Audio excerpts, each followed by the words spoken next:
Elle ne s'est pas contentée de le dire, elle l'a annoncé assez fort pour que ses collègues l'entendent.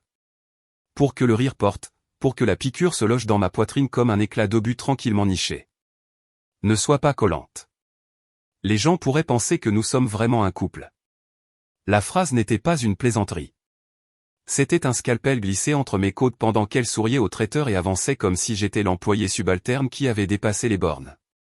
Pas d'introduction, pas de nom, pas même un regard en arrière.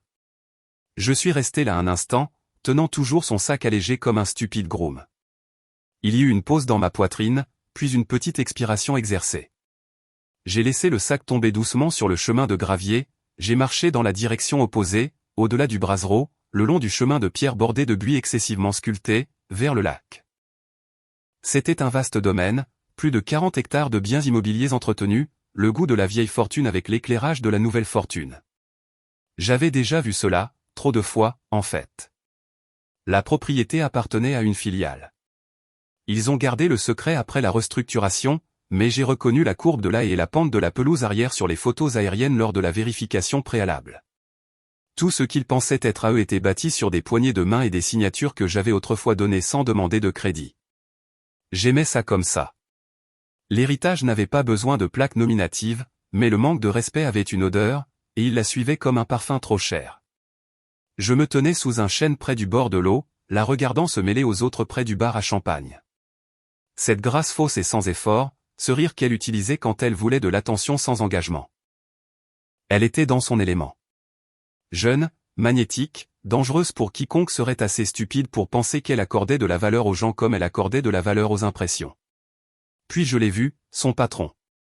Le visage allé, la posture élégante, cette lueur post-capital investissement de quelqu'un à qui l'on n'avait pas dit non depuis 5 ans. Il est sorti sur le balcon au-dessus de moi, un verre dans une main, son téléphone dans l'autre. Il a balayé la pelouse comme un lion à la recherche d'un serveur. Puis ses yeux se sont posés sur moi et se sont figés. Son épaule s'est raidie. Le téléphone est lentement descendu sur le côté. Sa bouche s'est entr'ouverte comme s'il allait dire quelque chose, mais aucun son n'est sorti. J'ai hoché la tête une fois. Rien de dramatique, juste une reconnaissance polie, comme un fantôme qui salue un homme qui se souvient où les corps étaient enterrés. Il n'a pas fait signe, n'a pas souri, s'est juste retourné rapidement et s'est précipité à l'intérieur. Je n'ai pas bougé. Je n'avais pas à le faire. Et avant d'aller plus loin, plus de 90% des personnes qui écoutent cette histoire ne sont pas abonnées. Si vous en faites partie et que vous aimez la façon dont cela se déroule, un rapide appui sur le bouton d'abonnement nous aide à continuer à raconter des histoires sans retenue. Cela motive vraiment toute notre équipe.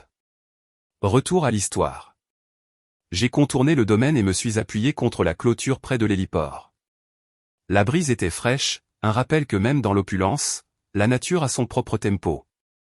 C'est le problème avec ces retraites. Ils pensent qu'il s'agit de créer des liens. Il s'agit de hiérarchie. Et au moment où son patron a posé les yeux sur moi, quelque chose s'est fissuré en lui. La feuille de chêne sur le gravier derrière moi a frémi. Les voix sont passées du rire au murmure à l'intérieur. Quoi qu'il arrive ensuite, je n'avais pas besoin de dire un mot. À l'intérieur du pavillon principal du domaine, elle flottait comme si elle possédait l'oxygène. Un verre de Prosecco dans une main, le poignet négligemment posé sur le bras d'un cadre supérieur qu'elle formait pour la remplacer. Son sourire était comme celui d'une séance photo à laquelle personne d'autre n'était invité. Elle avait le genre de charme qui oscillait entre stratégique et sociopathique. Elle savait quand rire, quand incliner la tête, quand effleurer un coude juste assez pour brouiller les frontières. Cela avait toujours fonctionné pour elle, du moins jusqu'à présent. Elle ignorait complètement qu'à 10 mètres de là, derrière une porte vitrée fumée dans le salon, la température avait chuté de 10 degrés. « Je suis désolé », dit son patron à l'un des membres du conseil d'administration plus âgé, le tirant d'une conversation décontractée sur les déploiements de capital risque. Cet homme près de l'arbre. Savez-vous qui c'est ?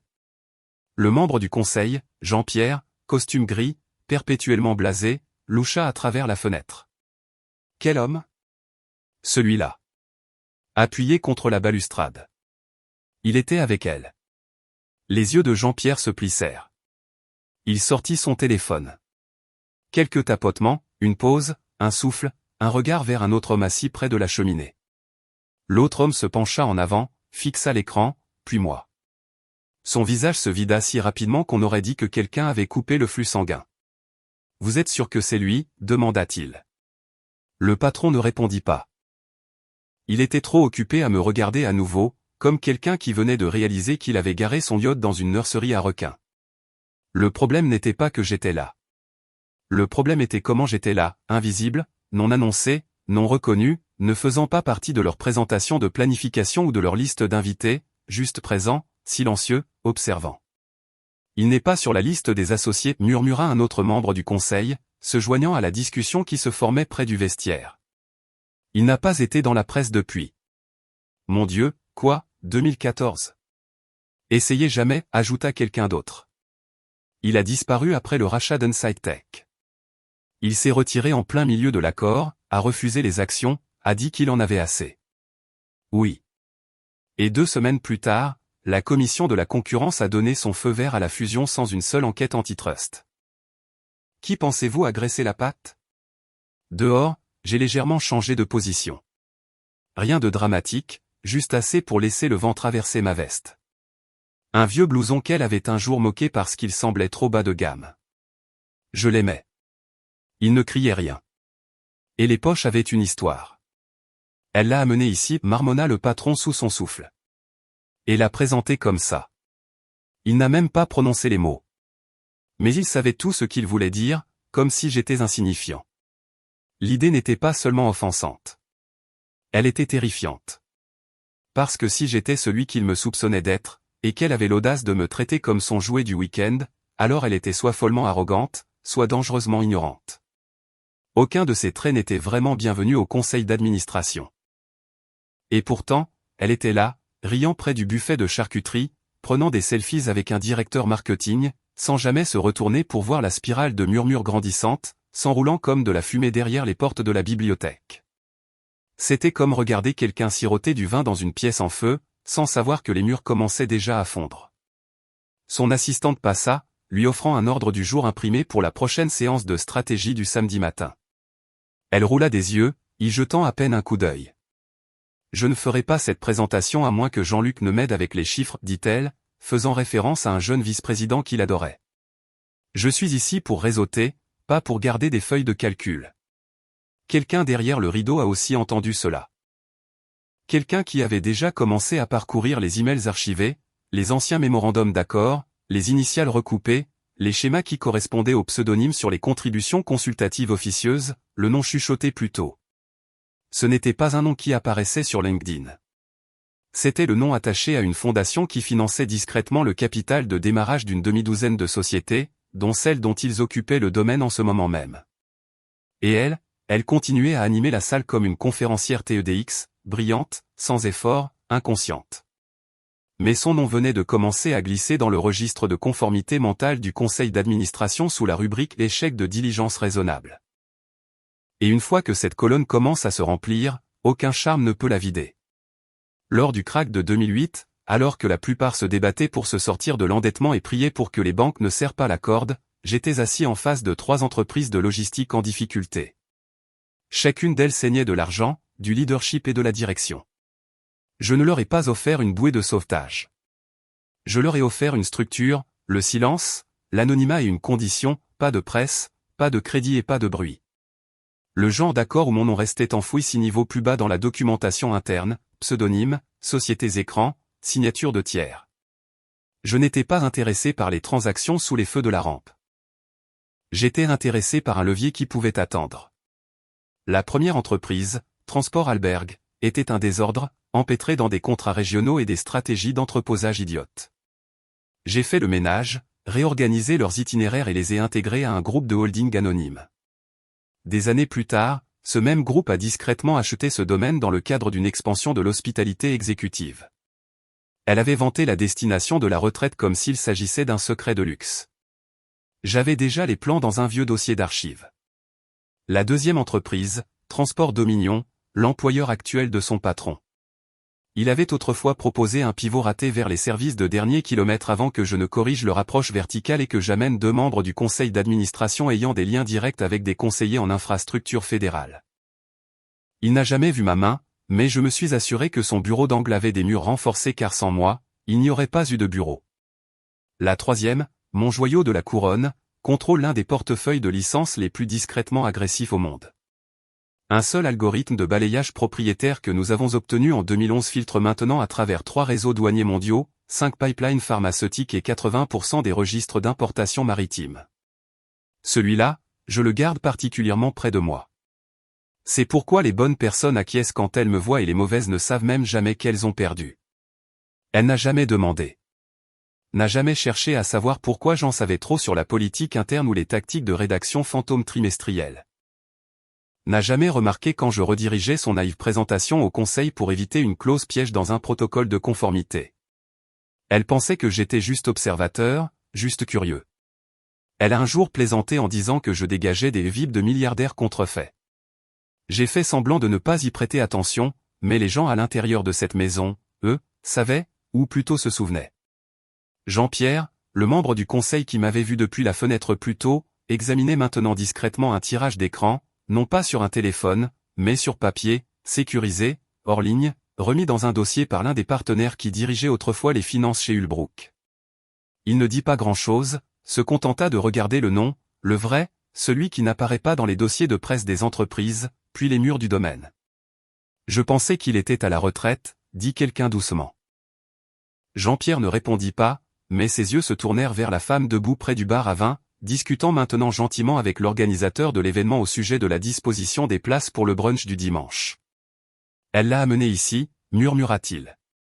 Elle l'a renvoyé ici, corrigea un autre. Et c'était ça. Ce n'était pas seulement que j'avais été important.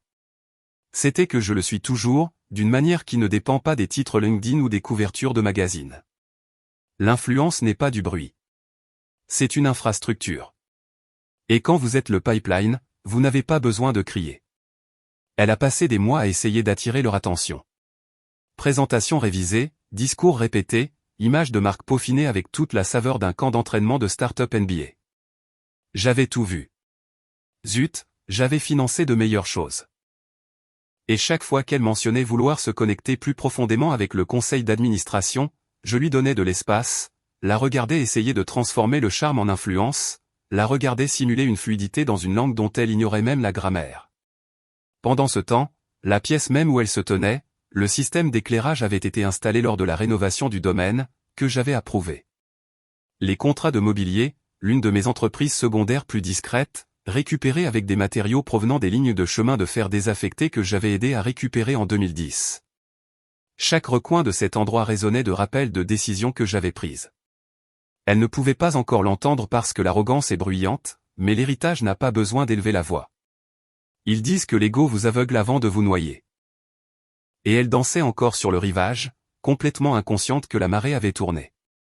Elle riait avec l'un des directeurs de création près du stand de Prosecco, mordant dans un crostini aux figues comme si elle venait de sceller sa prochaine promotion d'un clin d'œil et d'une anecdote bien placée sur la gestion des personnalités difficiles. Ses talons aiguilles ne s'enfonçaient pas dans l'herbe. Sa posture criait une élégance étudiée. Elle n'a même pas jeté un coup d'œil par-dessus son épaule, pas une seule fois, jusqu'à ce qu'il la touche au coude. Ce n'était pas agressif, mais c'était assez ferme pour la faire cligner des yeux au milieu d'une phrase. Le visage du PDG n'était pas en colère. C'était pire. Tendu, pâle, marqué par une sorte de pression interne qu'elle ne reconnaissait pas encore. « Marchez avec moi, dit-il. » Elle le suivit, confuse, le sourire nerveux commençant à vaciller sur les bords. Peut-être pensait-elle qu'il allait complimenter sa préparation de présentation ou suggérer une idée de dernière minute qu'elle pourrait utiliser lors de la réunion de stratégie. Ses épaules étaient toujours carrées, ses hanches se balançant juste assez pour paraître confiante. Puis, près de la tente de traiteur, il s'arrêta de marcher. Il ne se tourna même pas vers elle au début, se contenta d'expirer. Puis finalement, « Savez-vous qui vous venez d'embarrasser devant le conseil ?» Les mots tombèrent comme une gifle. Non pas à cause du ton, mais à cause du froid. C'était clinique. Pas de place pour les erreurs d'interprétation. Elle cligna des yeux. « Excusez-moi » il désigna à travers l'espace tendu, au-delà du personnel du bar, vers la balustrade où je me tenais, buvant de l'eau comme quelqu'un qui n'avait besoin de rien de personne ici. Cet homme, dit le PDG, la voix basse mais coupante. C'est la raison pour laquelle notre crise du 3e trimestre n'a jamais fait la une des journaux. C'est lui qui a structuré le départ consultatif de l'audit Abrasi. Il a passé 2 appels téléphoniques qui ont recablé la moitié de notre back-end sans alerter la conformité. Et vous l'avez présenté comme une simple relation oubliable, puis vous vous êtes moqué de lui. Sa bouche s'entr'ouvrit légèrement. Il n'a jamais dit qu'il n'avait pas à le faire, coupa le PDG, se tournant enfin pour la regarder dans les yeux. Nous l'avons dit pour lui il y a des années. Chaque fois que nous signions quelque chose de propre. Chaque fois que nous ne nous retrouvions pas en couverture de fortune pour toutes les mauvaises raisons. Elle déglutit. Il m'a dit qu'il était juste consultant, murmura-t-elle. Le rire du PDG fut vif, sans humour. Il l'est, ce qui devrait vous effrayer encore plus parce que cela signifie qu'il n'est pas obligé de vous dire quoi que ce soit. Et pourtant, il est entré ici avec vous. Vous l'avez amené et vous quoi? Vous l'avez traité comme un stagiaire qui portait votre crème solaire. Elle ouvrit la bouche, la referma car elle n'avait pas de scénario pour cela. Tous ces petits stratagèmes, la manipulation sociale, le charme performatif, les petites piques passives qu'elle utilisait pour miner la confiance d'un homme avant de se positionner comme la personne compétente. Tout s'effondra face à une réalisation flagrante. Elle n'avait aucune idée de qui j'étais vraiment. Il ne m'a jamais parlé de l'audit Abrasi, dit-elle doucement, essayant de sauver quelque chose, ou le conseil d'administration, ou quoi que ce soit. Je ne savais même pas qu'il. Alors c'est peut-être ça le problème, dit le PDG. Vous n'avez pas demandé. Il y eut un instant de silence. Le vent bougea les toiles de la tente. On pouvait entendre le bruit des glaçons dans le shaker à cocktail à 15 mètres de là. Et puis il le dit. La phrase qui scella la gravité de tout cela. Vous n'avez pas seulement insulté un invité, dit-il. Vous avez insulté l'homme dont le hochement de tête silencieux est la raison pour laquelle vous avez un emploi. Et maintenant, chaque personne dans cette salle de conseil se demande si vous êtes trop arrogante ou trop stupide pour qu'on vous fasse confiance avec de l'influence. Ses yeux se tournèrent vers moi. Je ne bougeais pas. Ne regardez pas. N'en eut pas besoin. L'héritage ne se défend pas en public. Il attend juste que la vérité résonne plus fort que le mensonge. Elle recula d'un pas, puis d'un autre. Comme si la distance pouvait d'une manière ou d'une autre inverser l'impact. Mais l'air entre nous n'était plus de l'espace. C'était un cratère. Un témoignage silencieux de l'opportunité qu'elle venait d'incendier devant les personnes les plus puissantes avec lesquelles elle n'avait jamais été dans la même pièce. Et cela ne faisait que commencer à brûler. Ce soir-là, le soleil a plongé derrière la ligne d'arbres comme s'il essayait de se cacher de la tension qui planait sur le domaine. Les guirlandes lumineuses se sont allumées. La musique a commencé à flotter des haut-parleurs du patio. Du jazz léger, le genre choisi par quelqu'un qui pensait que l'ambiance signifiait ignorer la crise grandissante. Je n'étais pas pressé. Je m'attardais près de la cheminée à l'intérieur, sirotant un verre d'Armagnac et écoutant. Pas les gens, non. Je laissais les gens parler, mais je regardais comment ils bougeaient.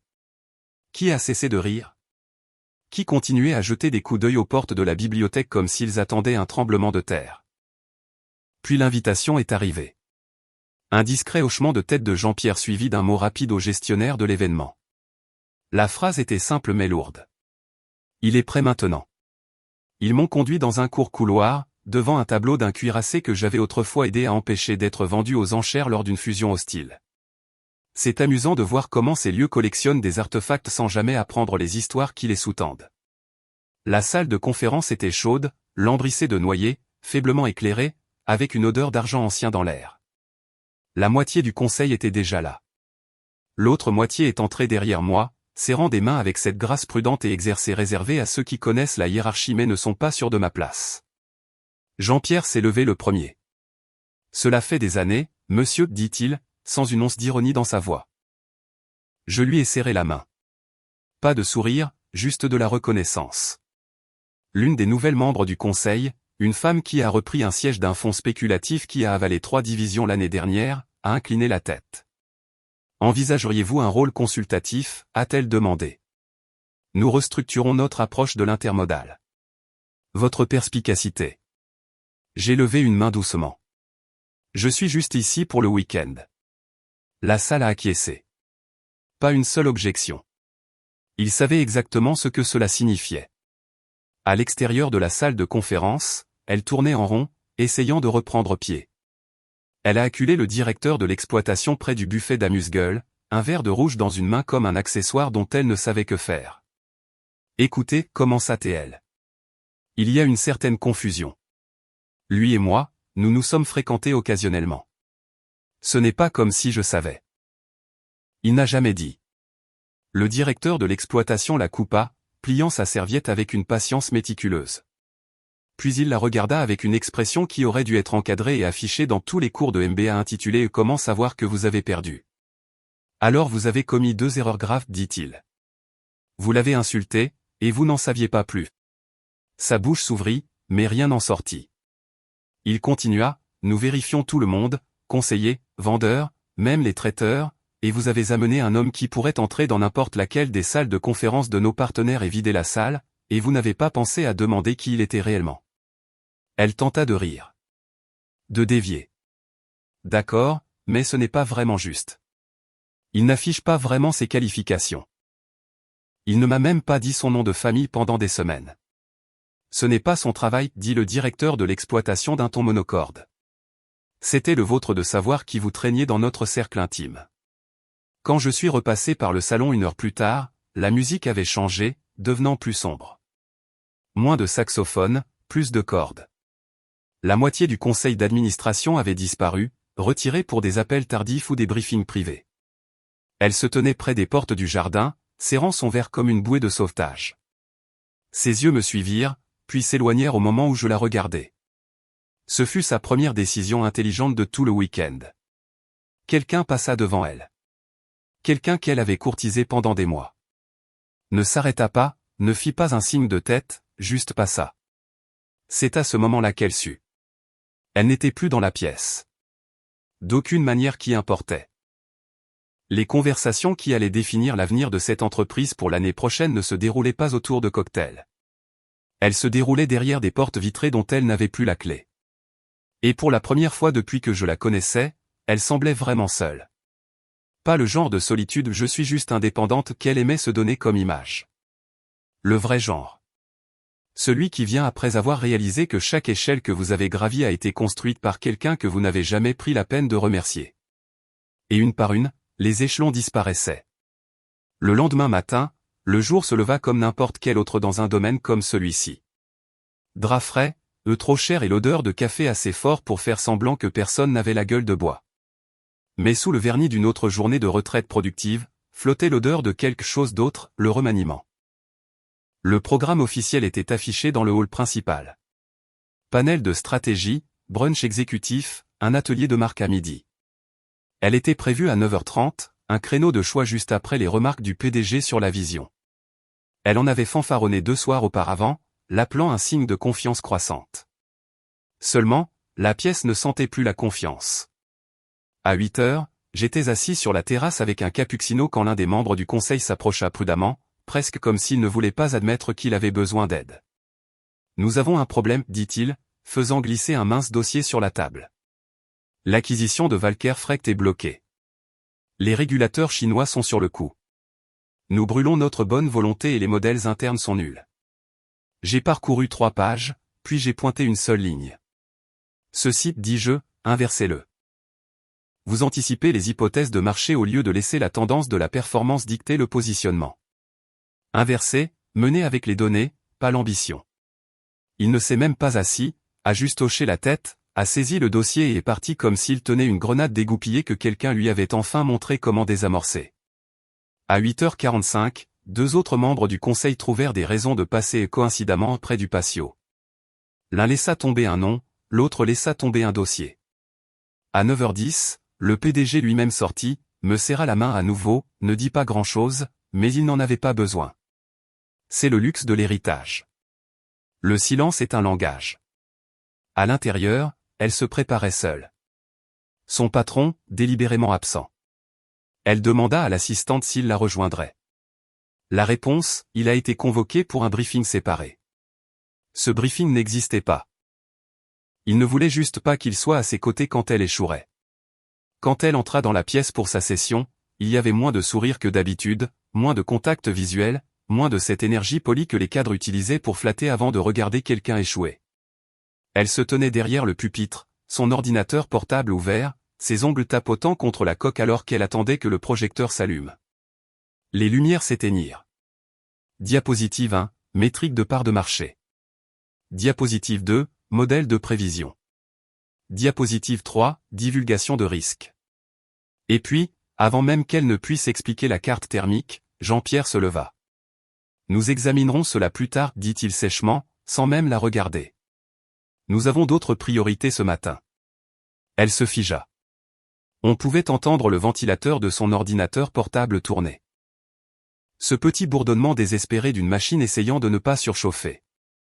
Sa bouche s'ouvrit, puis se referma. Elle regarda Jean-Pierre, puis un autre membre du conseil. Personne ne rencontra son regard. Elle s'éloigna lentement du pupitre. Comme si elle bougeait assez doucement, elle pouvait quitter le moment sans que personne ne le remarque. Mais ils remarquèrent. Tout le monde remarqua. Elle était censée être l'étoile montante, le nouveau visage, la vision audacieuse, comme l'avait un jour appelé un article brillant. Maintenant, elle ressemblait à une stagiaire présentant son projet de fin d'études à une salle d'hommes et de femmes qui avaient déjà trouvé quelqu'un d'autre à qui faire confiance. Elle retourna à sa place, mais sa chaise n'était pas là où elle l'avait laissée. Elle avait été légèrement déplacée du centre, une métaphore physique si petite, si involontaire, qu'elle n'aurait pas été remarquée par quelqu'un d'autre. Mais elle remarqua que sa main tremblait légèrement alors qu'elle essayait de la réajuster. Et pour la première fois, le mot image glissa de sa bouche, non pas comme une stratégie, mais comme une peur. De l'extérieur du verre, je n'avais pas bougé. Toujours en train de siroter mon café, toujours pas inclus dans un ordre du jour formel. Mais à l'intérieur, la structure changeait. Non pas avec des annonces, non pas avec des mémos, mais avec de l'élan, et chaque once de cet élan s'éloignait d'elle. Elle ferma la porte à clé et arracha son blazer comme s'il l'étouffait. Sa suite sentait toujours l'huile essentielle de lavande et l'adoucissant. De charmants petits conforts qu'elle avait demandés avant la retraite. Rien dans la pièce ne correspondait à son pouls maintenant. Le panier de bienvenue parfaitement arrangé reposait sur la commode, intact. Une bouteille de vin rouge et 2 verres encore emballés dans du papier de soie, destinés au toast de victoire post-présentation qu'elle avait confiante planifié. Elle jeta ses talons sur le tapis et marcha pieds nus en cercle frénétique et serré, le souffle court, ses doigts tressautant sur l'écran de son téléphone. Elle n'avait pas mangé. Elle n'avait même pas enregistré ce que Jean-Pierre avait dit dans la salle de conférence. Son esprit s'était enfermé dès l'instant où il s'était levé et l'avait coupé comme un pitch raté lors d'une mauvaise démonstration de start-up. Tout le travail, le positionnement, la stratégie, tout s'était évaporé en moins d'1 minute. La honte n'était plus abstraite. Elle était physique. Sa peau en frissonnait. Elle ouvrit ses contacts et fit défiler. Le nom de son père apparut comme une bouée de sauvetage dont elle n'avait pas eu besoin depuis des années. Il répondit à la 3e sonnerie. « Papa, ça va » murmura-t-elle. « Tu connais quelqu'un qui s'appelle » Elle s'arrêta, luttant même pour le dire. « Grégoire Duval. » Le silence qui suivit ne fut pas choqué. Il fut dévasté. Une lente expiration remplit la ligne. « Ma chérie, dit-il finalement, la voix lourde et presque. Tu viens d'insulter l'homme qui a sauvé notre entreprise en 2009. » Sa bouche devint sèche. Il quoi? Grégoire Duval n'est pas un homme. C'est un système, une ombre, une force. Il a rallumé les lumières alors que nous étions à 2 trimestres d'un effondrement total. Il est intervenu sans prendre de crédit. Il a pris une place en coulisses, a réorganisé la dette, restructuré la rémunération des dirigeants et nous a sortis proprement d'un accord verbal. Nous lui avons offert un siège au conseil d'administration. Il a refusé, disant, je cite, « Vous avez déjà votre oncle. Il fera l'affaire. » Ses jambes flanchèrent. Elle s'assit lourdement sur le bord du lit. Il ne fait pas la presse, continua son père. Il ne fait pas de photos. Bon sang, la moitié des gens qui connaissent son nom ne l'ont même jamais rencontré. Mais les gens lui doivent. Tout le monde lui doit. J'ai vu des sénateurs s'incliner devant lui lors de conversations privées. Les banques écoutent quand il murmure. Et toi, tu l'as congédié comme s'il était un valet. Elle ferma les yeux, la main couvrant sa bouche. Son père ne criait pas. C'est ce qui rendait les choses pires. Il parlait avec une sorte de révérence qu'elle n'avait jamais entendue dans sa voix. Pas pour un homme. Pas même pour son grand-père. Je pensais qu'il était juste un. Elle s'arrêta. Il ne m'a jamais dit qui il était. Et pourquoi le ferait-il, répondit son père froidement. Il ne le fait jamais. Parce que la vraie influence n'a pas besoin d'affirmation. Il laisse les gens montrer qui ils sont. Et tu viens de lui montrer. Ses yeux brûlaient maintenant. La pièce parut soudain trop lumineuse. Son cerveau rejouait chaque conversation, chaque instant où elle m'avait interrompu, corrigé en réunion, lancé des piques passives devant les autres comme si j'étais quelqu'un essayant de profiter de son ascension. Mon Dieu. Elle se souvenait même d'avoir moqué la veste usée que je portais un jour au dîner, la qualifiant de patinée comme si c'était un handicap. L'homme qu'elle pensait être un simple accompagnateur discret, orbitant autour de son monde. Il l'avait bâti. Elle serra le bord du lit, les jointures blanches, et essaya de stabiliser sa respiration. Son père dit autre chose au téléphone, mais elle n'écoutait plus. Ses oreilles résonnaient du coup de grâce. Tu n'as pas seulement ruiné une relation, dit-il, presque comme une pensée après coup. Tu as peut-être détruit ta réputation. Elle laissa tomber le téléphone. Il tomba sur le tapis avec un bruit sourd. Pendant un long moment, elle ne bougea pas, ne parla pas. Elle resta assise là, genoux contre poitrine, entourée d'un luxe où elle ne se sentait plus la bienvenue. Tout ce qu'elle croyait savoir était faux. Tout ce qu'elle croyait contrôler, disparut. Et l'homme qui aurait pu la sauver de tout cela était déjà à moitié parti. Le dimanche soir, l'atmosphère avait changé. La retraite, autrefois débordante de positivité soigneusement orchestrée et de magie de réseautage élaboré, était devenue froide, non pas ouvertement. En surface, la mascarade persistait. Des sourires étaient échangés, des mains serrées. Un quatuor de jazz jouait quelque chose d'entraînant près du quai. Mais sous tout cela, l'énergie s'était altérée. Il y avait maintenant un périmètre autour d'elle, tacite, silencieux, mais ferme. Les gens la saluaient toujours, mais personne ne l'invitait dans la pièce voisine. Les conversations s'interrompaient juste à son approche. Son nom, autrefois parsemé dans chaque discussion stratégique, était devenu silencieux. Puis vint le message, un coup discret à la porte de sa suite. L'une des assistantes, la posture raide, les yeux fixés sur un point juste au-dessus de son épaule, lui tendit une enveloppe scellée. « Votre séjour a été prolongé d'une nuit », dit l'assistante. Une session de feedback est prévue à 18h30 dans la chambre 14. Elle cligna des yeux. Personne n'a mentionné. Le conseil l'a ajouté ce matin, répondit l'assistante avant de partir rapidement. À l'intérieur de l'enveloppe se trouvait un ordre du jour imprimé. Il était court, une seule page, 10 points. Le point 7 lui coupa le souffle. Session de conseil. Grégoire Duval.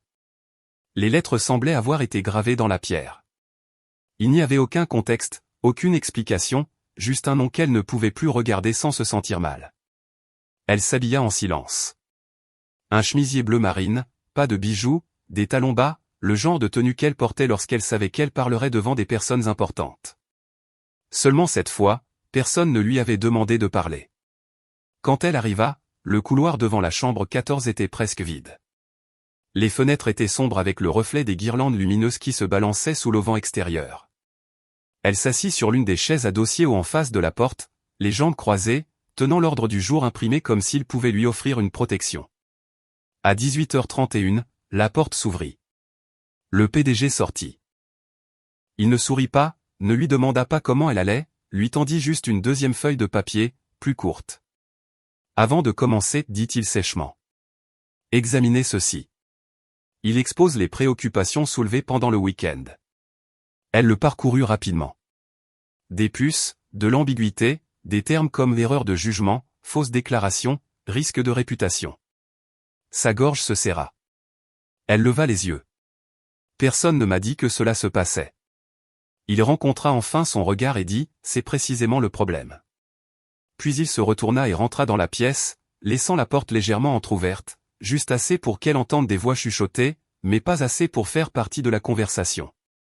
Elle resta figée un instant, incertaine de devoir entrer ou attendre. Puis la porte se referma. Doucement, de manière décisive. Elle se rassit, serrant le papier. Elle ne savait pas s'il était pire d'être laissée dehors ou de savoir qu'à l'intérieur, mon nom figurait à l'ordre du jour. Je passai devant elle 10 minutes plus tard. Pas vite, pas lentement, juste directement. Je ne la regardais pas, ne m'arrêtais pas, n'offris aucun geste qui pourrait suggérer une familiarité car il n'y en avait plus. Nous n'étions plus nous. En fait, nous ne l'avions probablement jamais été. Elle tourna la tête pour me suivre, comme si elle pouvait juste croiser mon regard, juste expliquer, elle pourrait réparer cela. Mais je ne m'arrêtai pas. Je ne dis pas un mot. Et quand la porte se referma derrière moi, ce son, le doux clic feutré, fut plus fort que tout ce qu'elle avait entendu de tout le week-end. Elle resta assise dehors pendant 30 minutes de plus. Personne ne vint la chercher. Personne n'offrit d'explication. Et quand la porte s'ouvrit à nouveau, ce ne fut pas pour elle. Ce fut pour quelqu'un d'autre entièrement. Un autre conseiller. Le conseil d'administration avait discrètement fait venir ce matin-là. Elle n'était pas incluse. Elle était remplacée. Et non pas avec fracas, mais avec un hochement de tête, une signature, un silencieux changement de chaise. Son nom n'avait pas été retiré du programme. Il avait simplement cessé de signifier quoi que ce soit. 2 semaines plus tard, la retraite n'était plus qu'un lointain brouillard de honte et de questions sans réponse. Elle n'en avait parlé à personne, pas en détail. Elle était rentrée chez elle en faisant semblant que rien ne s'était passé, se conformant à sa routine élaborée. Matcha le matin. Boîte de réception vide avant 10 heures. Affirmation recyclée soigneusement épinglée sur son réfrigérateur. Mais le silence ne la quittait pas. Il planait sur son bureau, son téléphone, son miroir. Elle continuait à consulter les canaux Slack devenus silencieux. Regardait les réunions qu'elle dirigeait autrefois être réaffectées sans préavis. Elle essayait de se convaincre que c'était juste le calme post-retraite, que quelqu'un la contacterait d'un jour à l'autre. Puis le courrier arriva. Une épaisse enveloppe certifiée remise en main propre par coursier. Pas de notes manuscrites. Pas d'appel d'accompagnement, juste l'entête de l'entreprise qu'elle avait autrefois traitée comme son terrain de jeu personnel. Avec effet immédiat, vos privilèges de supervision stratégique sont suspendus en attendant un examen plus approfondi. Ce n'était pas une demande, ce n'était pas un avertissement, c'était un gel. Le genre de gel qui signale que le conseil n'est pas seulement mal à l'aise. Ils ont fini de faire semblant qu'elle appartenait à l'entreprise. Elle la fixa pendant 1 minute entière avant d'ouvrir la 2e lettre. Elle était plus courte, plus froide. Celle-ci venait de son patron. Nous avions confiance en votre jugement, mais votre manque de diligence raisonnable jette une mauvaise lumière sur cette entreprise. Jusqu'à nouvel ordre, vous êtes relevé de toutes vos responsabilités clientèle. Pas de signature, juste son nom tapé en Helvetica. Brutalement professionnelle, elle lut les 2 lettres 3 fois. 1 fois pour comprendre, 2 fois pour accepter. À la 4e lecture, ses mains tremblaient car maintenant c'était réel. Pas une froideur, pas un camouflet en salle de conseil, pas un silence gênant lors d'un brunch de week-end. C'était un exil professionnel en noir et blanc. Elle ne pleura pas. Pas au début. Elle fit les 100 pas. Elle ouvrit son ordinateur portable et tapa un message à son assistante pour lui demander s'il y avait eu une erreur. Mais à mi-chemin, elle s'arrêta, supprima le brouillon. Que pouvait-elle dire? Elle n'avait pas seulement mal compris la situation. Elle avait mal compris toute l'architecture du pouvoir et je ne répondais pas à ses messages. Elle vérifia ses messages. 9 non lus. Aucun de moi. C'est alors qu'elle décrocha le téléphone, fit défiler jusqu'à mon nom, appuya sur appeler, directement sur la messagerie vocale. Elle essaya à nouveau. Idem. La 3e fois, sa voix se brisa à la première syllabe de mon nom. Elle s'éclaircit la gorge et parla vite, comme si la précipitation de la honte pourrait d'une manière ou d'une autre la rendre plus facile à oublier. Je ne le pensais pas. Je ne savais pas. Si j'avais su. Sa voix se cassa. Et pour la première fois depuis longtemps, elle sonna humaine. Petite. Je pensais que tu étais juste. Je ne sais pas ce que je pensais. Une pause, puis plus doucement. Je suis désolé. Clic, elle ne savait pas que j'avais écouté le message 2 fois. Mais je ne répondis pas. Non pas parce que j'étais en colère, pas même parce que je voulais lui faire du mal, mais parce que certaines erreurs n'ont pas besoin de rétribution. Elles ont juste besoin d'être vues. Et elle l'avait enfin vue. Chaque nom qu'elle avait essayé d'impressionner. Chaque porte qu'elle pensait avoir franchie par le seul charme, tout cela était passé par moi. Mon silence, mon accès, ma présence. Et maintenant elle se tenait en dehors de tout cela, regardant des portes closes qui s'ouvraient autrefois sans effort. Parce que l'accès, une fois révoqué, n'est pas toujours rétabli, surtout quand la personne qui détient la clé ne dit jamais un mot. La salle de bal était pleine. Au plafond, bannière à franges dorées, logo d'entreprise et polices élégantes. Le sommet annuel était toujours un spectacle, un lieu où les PDG faisaient semblant de se soucier des panels et de la conformité ESG tout en cherchant discrètement des fusions et des sorties. Je n'étais pas apparu publiquement à l'un d'eux depuis plus d'une décennie. Mon nom était tombé dans la légende, devenant plus un murmure qu'un CV. Mais cette année, j'ai été invité discrètement. Pas d'annonce, pas de tapis rouge, juste une place réservée sur le côté gauche de la scène, à côté de 3 personnes qui avaient autrefois siégé dans mon bureau, suppliant pour du capital relais. Elles ne savaient pas écrire correctement sur les documents. Les lumières se tamisèrent après le discours de clôture. Un modérateur présenta la nouvelle initiative, un fonds stratégique de 400 millions d'euros ciblant l'efficacité des infrastructures et la résilience de la chaîne d'approvisionnement en Europe. La foule murmura d'intérêt. Quand la diapositive changea, mon nom apparut. Pas de photo, pas de biographie, juste 3 mots, conseiller stratégique héritage, GD. La foule n'applaudit pas, mais les bonnes personnes se redressèrent. Ils savaient. Derrière le rideau, il y avait une réunion à huis clos avec 7 membres du conseil et 2 liaisons gouvernementales. Je dis très peu, hocher surtout la tête, clarifier une clause, suggérer un changement dans la structure des jalons du fonds. C'était suffisant. Ce soir-là, je partis par la sortie latérale. Je ne restais pas pour le gala. Je n'en avais pas besoin.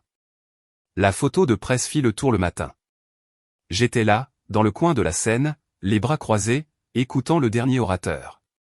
Et en arrière-plan, flou près du bord du cadre, elle se tenait debout, ne parlant pas, non invitée sur scène, portant un blazer qui essayait d'avoir l'air puissant sur une posture qui avait oublié comment l'être.